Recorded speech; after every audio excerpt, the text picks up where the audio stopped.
తెలియదు కానీ అడ్డిమారి గుడ్డి దెబ్బ అంటారు. అడ్డిమారి గుడ్డి దెబ్బ అంటారు. ఇక్కడ కూడా అడ్డిమారి గుడ్డి దెబ్బ అన్నట్టు అనుకోకుండా అధికారంలోకి వచ్చింది తప్ప కొండారెడ్డిపల్లిలో కూడా నమ్మలేవాడు. రేవంత్ రెడ్డి ముఖ్యమంత్రి అవుతాడని ముందే చెప్పింటే కాంగ్రెస్ పార్టీకి 30 సీట్లు కూడా రాకపోతుండే. ఏదో అనుకోకుండా గాలివాటంగా తంతె గారెల బుట్టలో పడ్డట్టు వాళ్ళు కూడా ఊహించుకోలే, వాళ్ళు కూడా అనుకోలే, వాళ్ళు కూడా కలగనలే.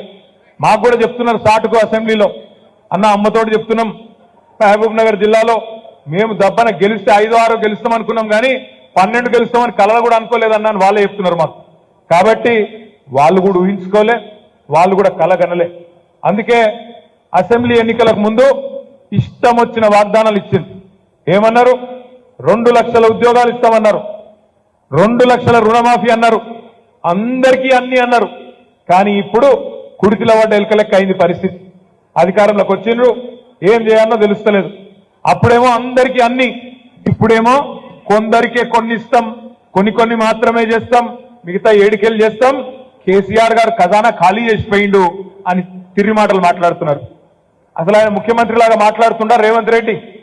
సెక్రటేరియట్కి వచ్చి లంకె బిందెలు ఉంటాయనుకొని వచ్చినా ఖాళీ కుండలు ఉన్నాయి, లంకె బిందెలు అన్ని పోయినాయి అంటున్నాడు. లంకె బిందెల కోసం ఎవరు తిరుగుతారన్నా? లంకె బిందెల కోసం ఎవరు తిరుగుతాడు? మరి ఇదివరకు కొండారెడ్డిపల్లిలో ఏం పని చేస్తుండేనో వాళ్ళ కుటుంబం నాకు తెలియదు, వాళ్ళ ఏం పని చేస్తుండేనో వాళ్ళ చరిత్ర ఏందో నాకు తెలియదు, మీకే బాగా తెలుసు. అచ్చంపేటలో లంకె బిందెల కోసం తిరుగుతారంట. ఎవరన్నా ముఖ్యమంత్రి మాట్లాడే మాటనేనా అది? లంకె బిందెల కోసం గడ్డపారలు పట్టుకొని, తట్టపారలు పట్టుకొని, నెత్తి మీద దుప్పటి కప్పుకొని అర్ధరాత్రి దొంగలు తిరుగుతారు. ముఖ్యమంత్రులు, రాజకీయ నాయకులు తిరగరు. అవి కూడా ఎక్కడ తిరుగుతారు?